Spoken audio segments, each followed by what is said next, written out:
Hey, if you guys wanted to see what a $300,000 a month business actually looks like, then you are in for a treat because that is what I document every single video. I show you guys how I'm operating a $300,000 a month blended agency and coaching business. I do YouTube comment Q&A at the beginning of every one of these videos just to answer questions about those two models and then give back. It's also an engagement hack because it makes me rank higher in YouTube's algo. Then I do building and strategizing in public before finally rounding it out with some growth stats across my YouTube, Instagram, and products. That there is me chatting with the lovely Sam Ovens, and then Alex Hormozy. If you guys know, he had that big book launch yesterday, which is pretty fun. I run 2 YouTube channels. This is my first one at 177K subs. This is the one that you guys are currently watching. It's called Daily Updates, and basically I just answer questions every single day, deliver value every single day, and then it's also an accountability mechanism that holds myself accountable to daily content production, which is a big thing I want to do. So speaking about the Q&A, all I do is I scroll all the way down to the very bottom of the community tab on YouTube, which just shows me all comments I've ever received on any one of these videos. And then, yeah, I just scroll the way down and just answer the last one. So that's what I'm doing here. If you guys want to add your question to the stack, feel free. I will eventually get to it, no problem whatsoever. And let us see, what is that last comment? It's from Zillion19, who says, "Hey, Nick, sorry you're hiring for a video editor on Indeed. Have you checked out a site called Upwork?" Nice. No, never heard of it. But seriously, maybe check out Unlimited Editing. In the meantime, here's a suggestion. As much as I love listening to your deep, sultry voice at 2x speed, please timestamp, keep killing it, goat. Thank you very much. I very much appreciate that. I actually have some people that are helping me with that now. Thank you very much, Logan. So I'll give you a heart there. Hey, Nick, says Brendan980, looking to test out the info and marketing agency niches. Well, that is some good serendipity. I was wondering what combinations of AI workflows you'd recommend I sell for each niche. Thought you'd be the right person to ask since you have experience with both of these niches. Well, I am the right person to ask. I just made a video on this a couple months ago, actually, specifically for like info product coaches. And then I also have a bunch of agency videos as well. But let me just recap, I guess, the 80-20 of it so that you don't have to go and just watch another video of me talking. Should we go on the Sam Ovens side or the Hormozy side? I guess Hormozy had that book launch, so maybe let's do the Hormozy side today.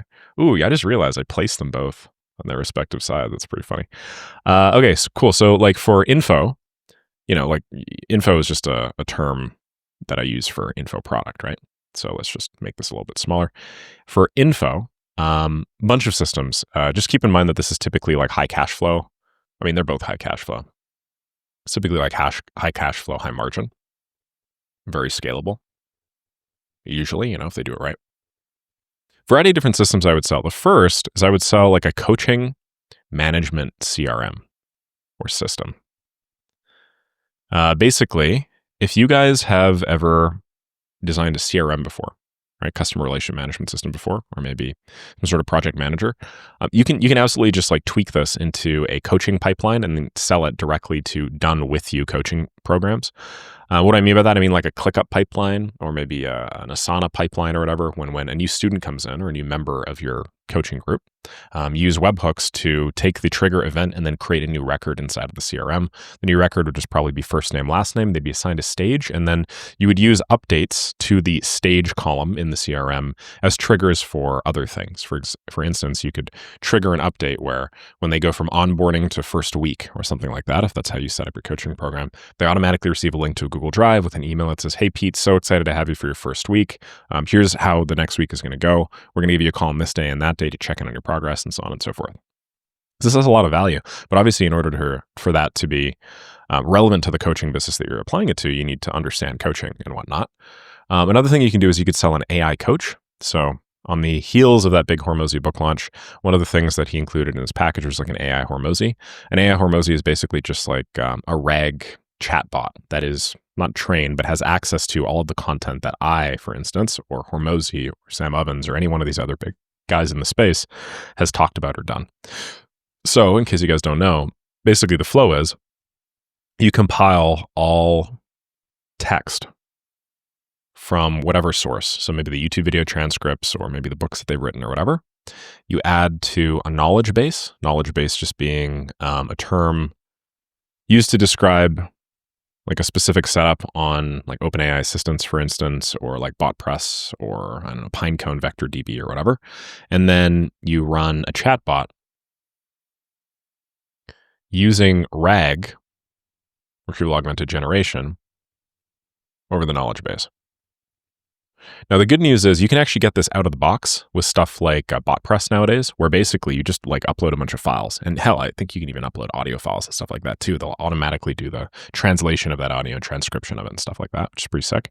AI coaches are great because if you think about it, like the vast majority of things that coaches do is they just answer very similar sorts of questions, especially in my case, when I work with beginners. So typically it's like, hey, how do I do this with $100 a month? Can I do this? Is this possible? Hey, can I do this in X location? I've never heard of anybody doing it in X location. Hey, is this really possible? Because all of my family members and stuff like that work construction, and I have no idea whether or not I can actually run a business model like this in a lifestyle way. So with the AI coach, basically the idea is you just like give people an AI version of you that just operates through text. And then like if you want to find resources or whatever, like YouTube video links or whatnot, instead of asking me and then maybe taking up your valuable time and my valuable time, you just ask the AI coach first, and then it like directs you on where to go and what the answers to that question are. We've tried to create a bunch for myself, and that's worked reasonably well so far. But not the best, I would say. And then the third is most coaching things are inbound. So speed to lead systems are really big. What speed to lead systems are, to make a long story short, are basically just systems that when somebody fulfills or submits a request, let's say an advertisement, they click on, it asks them, hey, we'd love to have you. Could you fill out a brief little questionnaire? The second that questionnaire is filled out, a speed to lead system is one that takes that data, usually uses AI to customize a reply, and then sends it via either SMS, email, or some combination of the two. And the idea is you just want people to feel attended to. Within the first few seconds that they fill out a request, they get a response from you. They're going to know like, holy shit, these guys are on top of it. They're a lot more likely to convert. So these are really good systems to sell to info. And then you can sell some of these to marketing agencies as well. Speed to lead systems are really cool. And then instead of coaching management systems, you sell like CRMs.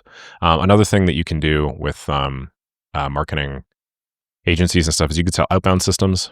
Outbound systems in general, it's a very catch-all term, but generally speaking, this refers to like cold email of some kind. Cold email systems are just like, they buy you instant distribution where you have a system where you get a bunch of mailboxes and then you enrich leads using AI-based approaches or automated approaches like any mail finder, Appify, that sort of stuff. And then you plug them into a cold email campaign that uses AI to write icebreakers similar to that speed to lead system and then send out. Okay. Hopefully that clarifies. Thank you very much, Logan, for the timestamps. Do your marketing strategies in the course allow for strictly faceless or text-only content if we don't want to use our own likeness in promotion? No, they don't. My marketing systems are all about you as like a freelancer, you as an agency owner. We rely pretty heavily on customized videos, stuff like that looms, and you can't really do that if it's not you, right? Don't get me wrong, you can make anything work. I'm sure you could have a robot version of you or something like that, some HeyGen avatar. It just wouldn't work as well, and I don't know if I'd really bank on it. Ed Anna says, Nick, I want to subscribe to your school, not because I care about automation, but because I want to yoink the design for my school. And I really like the daily accountability model that you have. Would you be willing to give me access to the full course so I'd pay for the first month? No, I would not. This is, and I'm not doing it specifically because of what you're asking for. I have so many people that just join, they pay like $184 and they yoink a whole community structure off of me. And then just like quit immediately after, or actually request a refund. And then I actually end up like losing money on the refund because I got to cover the transaction fees. That happens, unfortunately, a little too often. Gazaib says, hey, Nick, I'm freelancing on Upwork and Fiverr and earning $1,000 per month. Should I keep focusing here or start cold outreach to grow? My niche is custom AI automation and voice agents. Goal is to hit $5,000 a month in 6 to 12 months. I would absolutely just keep doing what you're doing. It's clearly working, so just do more and better of it. But I wouldn't allow that to stop you from experimenting with other approaches. So why don't you spend 80% of your time on the two models that have been working for you so far, and then spend 20% of your time doing something else, let's say cold outreach or email or whatnot.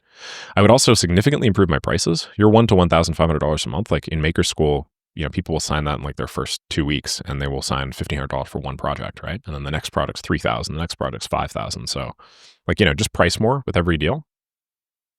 Hash says, in your how to start and sell an AI automation service in 12 hours, you keep mentioning how you can batch request the icebreaker automation to save eating up your ops. Can you give me a breakdown of that? Just use 2,000 in one run. Keep killing it, bro. Yeah, I got you. You can do what are called batch requests in OpenAI. So they have a batch API. And what the idea behind the batch API is, you actually just feed in a giant list that looks like this. Custom ID. This is just some custom ID like request-1, request-2. You can have your no-code system do it. Method, post, URL, chat completions, and then body, whatever the body is in the model and stuff like that. And then you feed in your prompt. And basically, I'm not going to, build out an entire example of this because most of it is like syntactic, and that's where most people have the issues. But basically, instead of doing like 5 million API calls, you just do one API call to this batch endpoint API. And then, in a few hours, you circle back and you have access to all of those. So instead of like, let's say 2,000 API calls, or maybe 1,000 to keep the math simple. You do one API call for 1,000. Then you pull all of that, and then you can do whatever the heck you want with it. You could use the Google Sheets bulk API because they have a bulk API too. Let's do bulk API call, batch requests here. Well, this is not specific to the Google Sheets update, but let's say save 10,000 operations, Nick Saraev, Google Sheets right over here. Then you could use a system like this to batch the requests that you're making to Google Sheets. And then instead of using, let's say 2,000 ops, you could use 2. It's pretty cool, huh? Now, operations costs tend not to be the actual bottleneck unless you're not providing any value to clients. So if you're just doing this to start and you're trying to save every last dollar or whatever, I let you know that right now, it's much, much easier to just get going with a linear based thing that's not batching and then just spend. Your 2,000 operations is probably equivalent to $3. Spend $3 and then just don't let that be a barrier. Obviously differs based off where you are in the world and your cost of living and stuff. But just want to let you know, I don't let that stuff bother me at all. My systems don't actually use batch requests because I just want to do them now. I don't want to do them in a few hours after the batch API processes my stuff. I'm okay trading off a little bit of money for speed. Yo, Nick, thanks for providing the ton of value you do. Been watching you for just over a month and I've learned so much. I'm curious about your work ethic, rather the strategy behind it. What keeps you going? How did you build that momentum and consistency when you just started? It's always easy to start. Maintaining is the interesting part. Thanks, my man. I actually, I think a lot of people have trouble starting. I know you're saying it's easier to start. It's hard to maintain, but I think that's actually kind of subjective. I mean, to be honest, I think both are difficult. But yeah, for me, the starting was actually very hard. Once I'm going, I can maintain whatever I do for a very long period of time. It's always just that initial period. So yeah, for me, it was just how do I minimize the amount of friction required to actually get going with the thing? So I've leaned on pretty heavily an example that I found in a book called The Compound Effect by Darren Hardy forever ago, where there was a woman who was trying to lose weight or something, and she wanted to pick up a jogging habit. And she asked Darren, hey, how do I pick up a jogging habit? I've been trying to jog for 20 minutes a day and I haven't been able to do it for months. And his advice is literally oh, okay, tomorrow, just jog for 1 minute. So bring a timer with you, okay? Lace up your shoes, open the door, click your timer for 1 minute and go and jog and then return. And she said, well, that's stupid. I don't want to jog for 1 minute. I want to jog for 20 minutes. He's like, well, that's okay. When you're done with today, come back to me tomorrow and we'll talk. So then she does it. She comes back tomorrow. She's like, Darren, it took me longer to lace up my shoes than I did to actually go for the run. What the hell? And he's like, well, that's okay. Today, what we're going to do is we're going to do it for 2 minutes. She's like, oh, I kind of get it now. Then she comes back. Day 3, 3 minutes. Day 4, 4 minutes, so on and so forth. Within 20 days, she was running for the 20 minutes she wanted, but because she had built up this low friction lifestyle associated with it and knew the whole time, well, it's just 1 minute, well, it's just 2 minutes, well, it's just 3 minutes. She was able to very organically instill the habit and get over that starting problem. So that's more or less always just been what it is for me. When I start my days now, I just do community management, which is very low friction. I will wake up and then I'll wipe the crust from my eyes and then I will respond to people's questions on Maker School or Make Money with Make, actually both. And then I will do so with a voice transcription tool. So I'm literally yes, Peter, great work, right? I mean, that's the lowest friction thing ever, considering the amount of money I make. Makes sense for me to start it right away, right? As the day goes on, I get into harder and harder and harder things. And eventually I do eat that frog, but I eat a lot of very tiny frogs instead. And then in terms of if I zoom out my whole life, it's just been a process of learning this. It's learning that the daily accountability is the most important part. I was a student like many of you guys here, and I was the sort of person that would cram at the very last second for whatever exam. And then I'd do spectacularly on it, but then I'd also lose sleep and I'd be very stressed out and stuff like that. Hate to be that, annoying old dude that puts his hand on your shoulders. You should start now, but you really should start now. You can save so much damn time and energy if you do it now. Believe it or not, the small daily consistency over time is actually the lazy approach. That's one thing that I realize now that I just did not used to know. Another related concept is when I was younger, my father, he would always eat, he'd make food. While he was making food, he would clean the dishes and then put the dishes in the dishwasher while he was making the food, while he was cooking. And, somebody, little teenager or whatever, running in the house, I was like, Dad, why are you doing that? When I do it, I obviously didn't do that. I just left all my dirty dishes in the sink and stuff. And he's like, oh, I do it because I'm lazy. I'm like, you're lazy? What are you talking about? That seems way harder. And he's like, no, it's way harder to stack all of this stuff up and then have a giant load of laundry and dishes or whatever the hell it is to do at the end. If you just do it while you're doing the thing, if you just clean up while you're cooking or whatever, it's actually the lazy approach. So I do it while I'm late. I do it because I'm lazy. Likewise, he vacuums once every few days, right? I'm like, why do you do it? He's like, because I'm lazy. Anyway, the point I'm trying to make is you don't do it because it's hard. You actually do it because it's easy. So it's actually easier to do it this way. And I think that's a really powerful mental model. Stompy says, you look like RDJ in the thumbnail. Great video. That is Robert Downey Jr. Do I really? I've had a bunch of people tell me this recently. I really don't think so, but I mean, thank you. Thank you. RDJ, Robert Downey Jr. Do I really? How did he look when he was young? Maybe because he can't grow a beard either. Is it because he can't grow a beard either? Could be.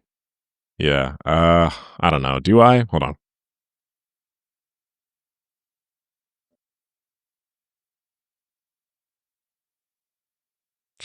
What are you thinking? Yeah, I don't know. I've had a lot of people say that recently, though. Thank you. What would be the roadmap for someone who's starting from scratch, being a complete beginner, has no prior experience in business or anything? And also, do you need to know anything before you join Maker School and software such as N8N, or does it teach you that? The roadmap for somebody that's starting from a complete beginner is right over here. It's called Roadmap to 25K a month with automation. Check out this link. It is what will teach you everything that you need to know. As my free resource. And then if you want paid, then head over to Maker School, where I'll run you through it in significantly more detail. And then I'll also hold your hand through the process. Hey, Nick, just learned about you a few days ago and I watched the School Games Awards. Think you fit right in with Ramosi and Sam. Very valuable stuff. Thank you very much, RLD. I own a local small pool cleaning and maintenance company. What do you think are some of the highest leverage admin, sales, and fulfillment tasks that could be effectively covered with some existing solutions?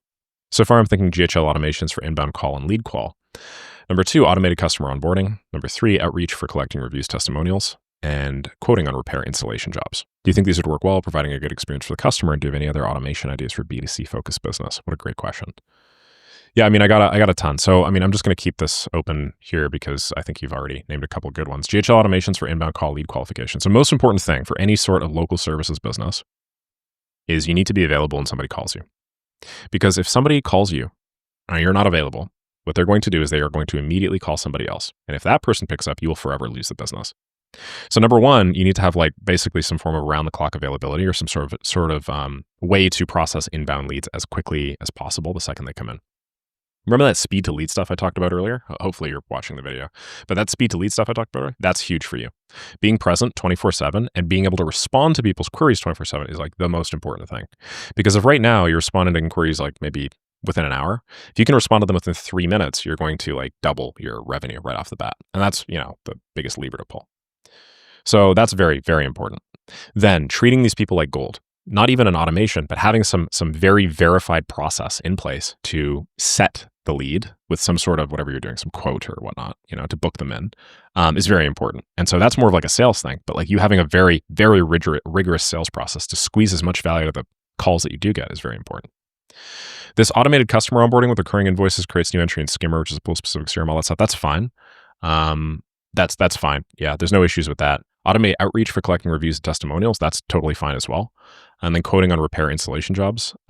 Searching a specific website for supply costs and using a pricing calculator to determine the price. I understand why you're thinking of this. I don't think that that's a good usage of AI, at least as of this moment in time. I would absolutely just have human beings do that part, because if you think about it, an extra 5% quality that a person can do will make you more than 5% more money, right? So that is the definition of leverage when the inputs are not one-to-one with the outputs. So generally anything that has to do with the sales side of things, you should have people do it, unless it's administrative, as we talked about, right?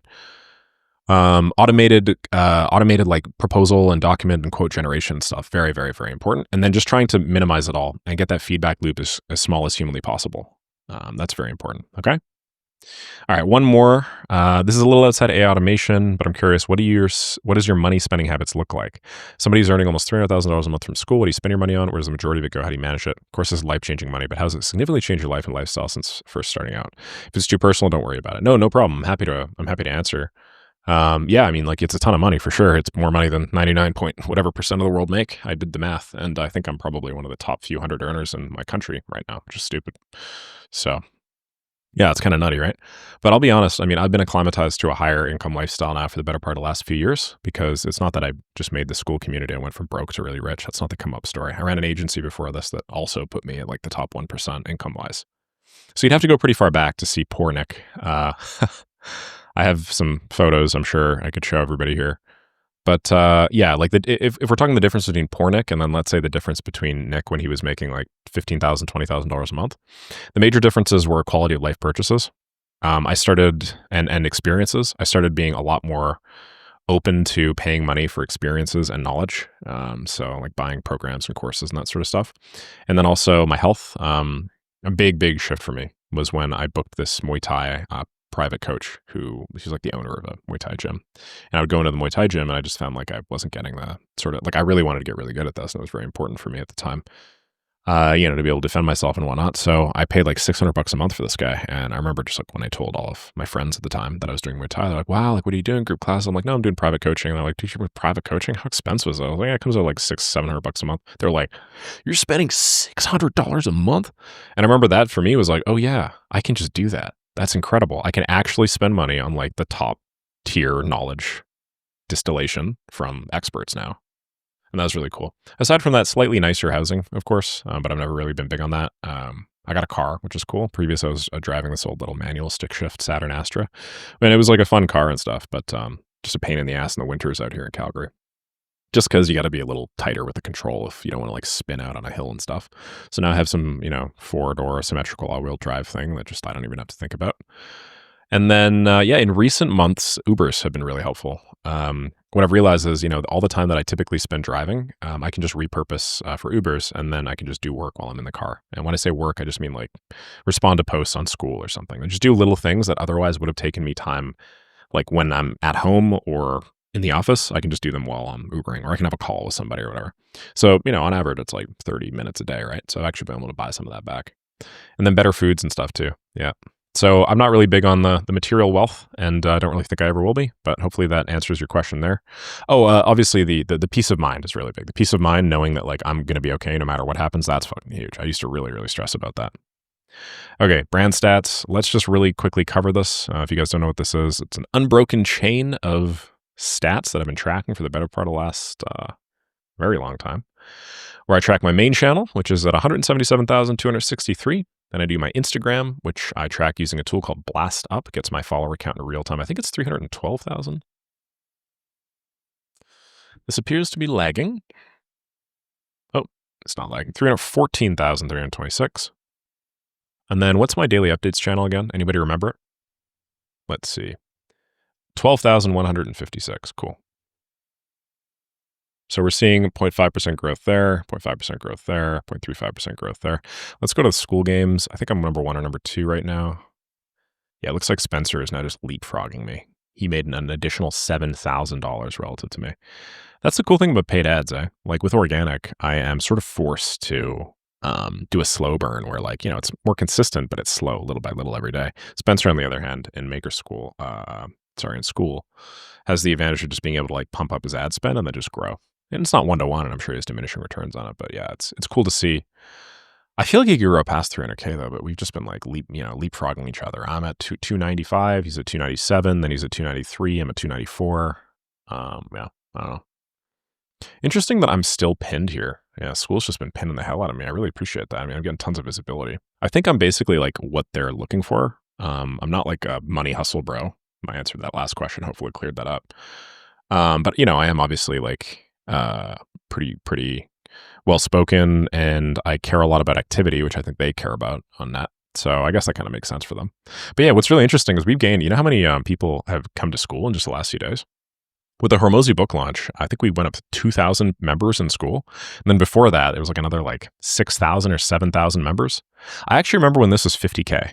I should note, if you guys don't know what this is the school community for school communities, where in order to get into the school community, you have to have a school community. And if you do have one, you're automatically added into it. Dude, I remember when this was like 52K. So I guess we've actually gone up like 20% or something like that. 25% school growth.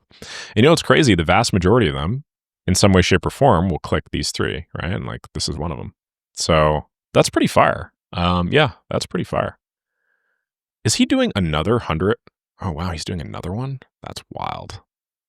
Hormozy's crazy. Okay, anyway, I'll leave it at that. But hopefully you guys, had have fun with that. Then today I'm going to be doing some repackaging of the AI podcast with Jack, what I've been talking about the last couple days. I'm going to do some thumbnails. I did an interview with AppSumo, which is pretty cool. So I got to give him some thumbnails. I don't exactly know what I'm going to do there, but I got to give him some thumbnails. And then I have to record some ads because I have an ads guy that is going to be working with me. He's going to be helping me, start running ads pay-per-click for Maker School. And I'm just testing this out. I don't know if it's going to work super great, but yeah. It's a second ads guy. I already have one ad guy that's doing a full affiliate campaign. This guy used to work with Ty Lopez. So Ty Lopez obviously was like the big ads guy right back in the day. Crossing my fingers and hoping things work out. We'll see how that goes. But yeah, that's more or less everything that's on my plate. Have a lovely rest of the day, guys. I will catch you all tomorrow. This video is a little bit longer than usual, but who knows why it's Sunday. There you go.